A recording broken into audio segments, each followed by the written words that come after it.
What's up mga katita? I'm back. It's me again, Charm, the Pinay Explorer. And ngayon, November 5, 2020, biglaan lang tong vlog na to and naisipan ko lang gawan ng sulat ang daddy ko. Kaya yung title nito ay Sulat para kay Itay. And magpapakalala nga pala ako kasi marami nag-aas sa akin dahil sa mga past videos ko kung bakit lagi kong kasama si April Boy. Daddy ko po siya. And ngayon po, based po ako sa San Diego and sila po, nandun sila sa Philippines. So, ilang years na rin po akong nandito and sila nandoon. Pero nagbakasyon po sila noong February hanggang May po dito sa States. Ngayon, naisipan kong gumawa ng reaction video. Alam ko matagal na to. Nirelease niya tong song niya noong 2016 or 2017. And matagal ko nang hindi napapanood yung video na to, yung music video niya ng Tanging Hiling. So, I think ito yung right time para gumawa ako ng reaction video dun sa kanta niya na Tanging Hiling. So, let's go, gawin natin.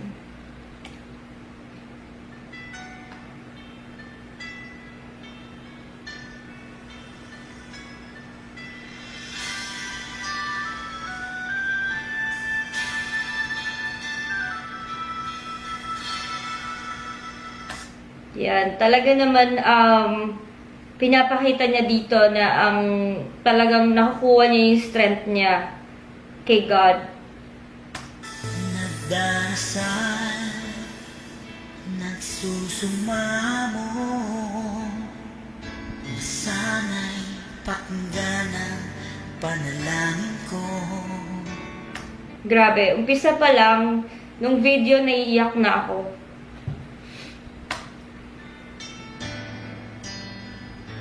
Nakikiusap,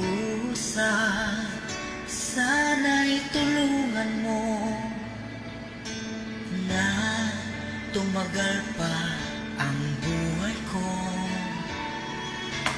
Grabe, hindi ko na mapigilan yung iyak kasi nga like, talagang yung mga words niya dito talagang parang dinadasal niya talaga sa Panginoon. So, yun.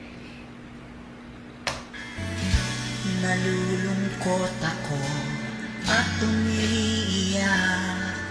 Bigyan pa ng pag-asa, ako'y mabuhay pa. Tanging hiling ko lang, Panginoong Jesus, humaba pa sana ang buhay ko. Hindi ko na makaya na naiyak na talaga ako. Tumulong na yung luha ko. Kasi siguro dahil namimiss ko rin yung daddy ko and talagang alam ko na gusto niya pang mabuhay. Yung sa mga words na sinasabi niya dito. Di ba sabi mo, manalig lang ako, ikaw ang... So, dito sa video na to, yung naghawak-hawak sila ng kamay, ginagawa talaga namin yun. Nagdadasal talaga kami, hawak-hawak ng kamay palagi. Nung nandoon ako, or ngayon, pag magkakasama sila, nagpe-pray kami together and naghahawak-hawak kami ng kamay. So, dito sa music video na to, wala na ako sa Philippines, kaya hindi ako nakasama dito sa music video niya. So, yan. Ikaw ang dakilang manggagamot ko.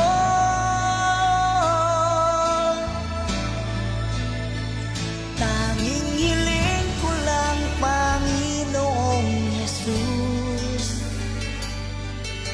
humaba pa sana ang buhay ko. Lumala. Grabe, itong video na to, hindi lang to sa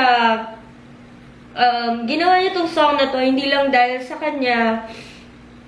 And then dun sa mga tao na may mga cancer or merong corona virus ngayon na talagang lumalaban sa buhay nila. So, maganda tong music video na to and talagang galing to sa puso niya. Malapit at naniniwala sa'yo, gagaling ako dahil sa tulong mo.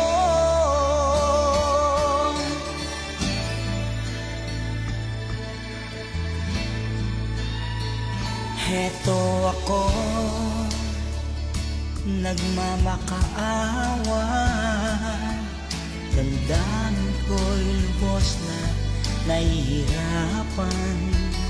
Grabe. Yun yung, yung sinabi niya, damdamin niya daw ay lubos nahihirapan. Kasi yung daddy ko, napaka-strong person niya. So, hindi namin alam, kunyari, nagkaroon siya ng sakit, or hindi talaga siya nagsasabi sa amin na nahihirapan siya. So, kinikip niya lang sa sarili niya yung na-feel niya. So, nung nakita ko tong video na to, talagang masakit para sa akin na bilang anak na marinig ko yung words na yun.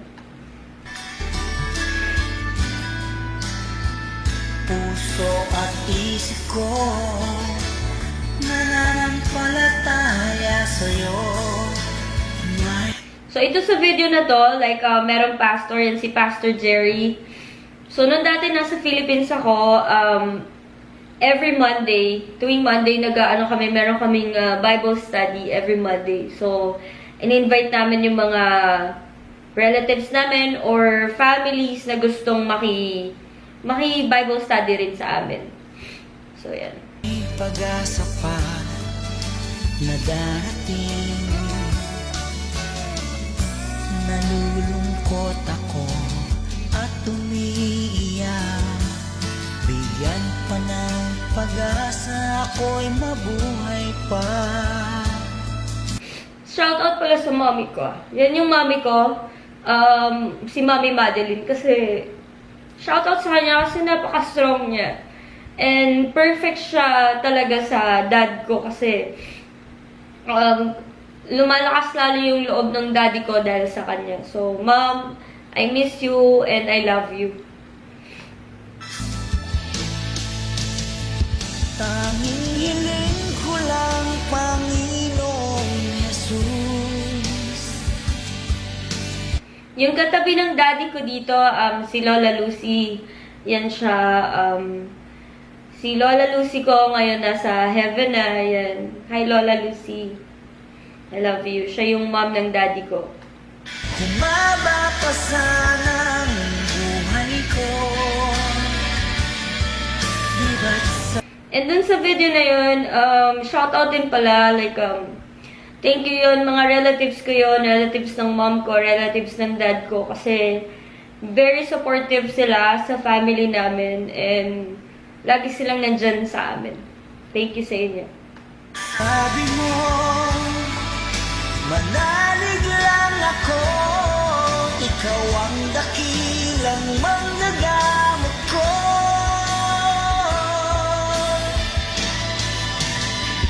Tanging hiling ko lang, Panginoong Jesus, humaba pa sa And, naiyak ako kasi nga parang tinitingnan niya yung mga awards niya, yun yung biggest achievement niya, diba?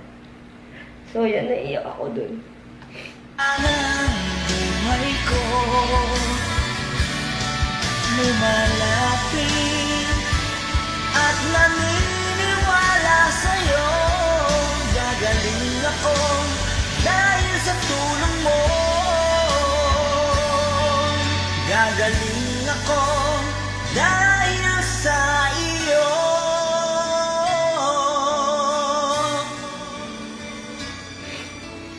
Grabe.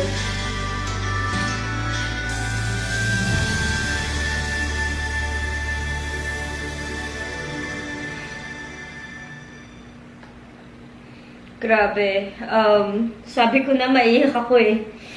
So, naiyak ako kasi siguro namimiss ko rin yung daddy ko and naiisip ko lahat ng mga pinagdadaanan niya, pinagdaanan namin ng mami ko, daddy ko, ako, pamilya namin. Na tapos nakagawa siya ng ganitong kanta. So, talagang very touching talaga, and yun nga, parang hindi lang din para sa kanya, ginawa niya rin to para magkaroon ng hope para sa mga ibang tao. So, naisip ko tong vlog na to, biglaan lang to, kasi ito yung nafe-feel ko ngayon. And syempre, part na kayo ng buhay ko. And gusto ko to din makarating sa daddy ko. Kaya gumawa ako ng sulat para kay Itay na vlog. So ngayon, meron akong ginawang sulat dito para sa kanya. Dear Dad, April Boy. Kulang ang salitang salamat. Salamat dahil binigyan mo kami ng magandang buhay. Buhay na walang hirap at nakukuha namin ang mga gusto namin. Pinalaki na merong takot sa Diyos at tinuruan mo kaming magdasal. Na magkaroon ng faith na kahit anong trials ay malalagpasan basta't magtiwala sa Kanya. Salamat, Dad, sa lahat ng sakripisyo nyo para sa amin, sa pagtatrabaho, at palagi kaming iniisip. Dad, namimiss ko na ang favorite natin ginagawa. Ang kumain, sabay-sabay, magkwentuhan at tumawa. Namimiss na kitang alagaan. Bili ng mga bagay na alam kong makakatulong sa inyo. Mag-grocery kasama ni Mom para iluto yung mga favorite nyong pagkain. Dalhin kita sa iba't ibang mga lugar para makapag-bonding pa tayo lalo. Salamat, Dad, na kahit na 3 months lang this year sa pagstay sa amin ngayong taon, naparamdam ko sa inyo kung gaano ko kayo kamahal. Dad, sobra ko kayong idol. Hindi lang sa pagkanta, kundi sa pagiging mabuting tatay. At tibay ng loob sa lahat ng mga trials na nakukuha niyo pa din ngumiti. Tuwing meron akong problema o pagsubok sa buhay, kayo ang nagpapalakas ng loob ko. Naisip ko, kung kaya ng daddy ko, kaya ko din. Dad, pinagdadasal ko sa Diyos na mas tumagal pa ang buhay mo, Dad. Para malakad mo pa ako sa altar pag ikakasal ako, para makilala ka pa ng mga magiging apo nyo sa akin, at mapasyal pa kita sa mga lugar na gusto ko kayong dalhin, at mapasaya ko pa kayo lalo. Dad, ano man pagsubok, nandito lang ako. Nag-iisa niyong prinsesa na kahit tumanda na at magkapamilya, aalagaan ka at di kita papabayaan. Katulad ng hindi mo pagpabaya sa amin ng bata pa kami. Na kahit na lumabo pa at tumina ang tenga mo, pagtanda nyo, uunawain at mamahalin kita, Dad. Sinulat ko ito para malaman nyo na mahal kita, Dad. At proud ako na naging tatay ko kayo. Hindi lang kayo magaling na singer, kung hindi, magaling din kayo na ama. I love you, Dad, and miss na kita. So, and sana, Dad, marinig mo tong mga mensahe ko sa inyo. Kasi mahal na mahal kita. So, tatapusin ko na tong vlog ko. And maraming salamat sa inyong lahat. Bye-bye.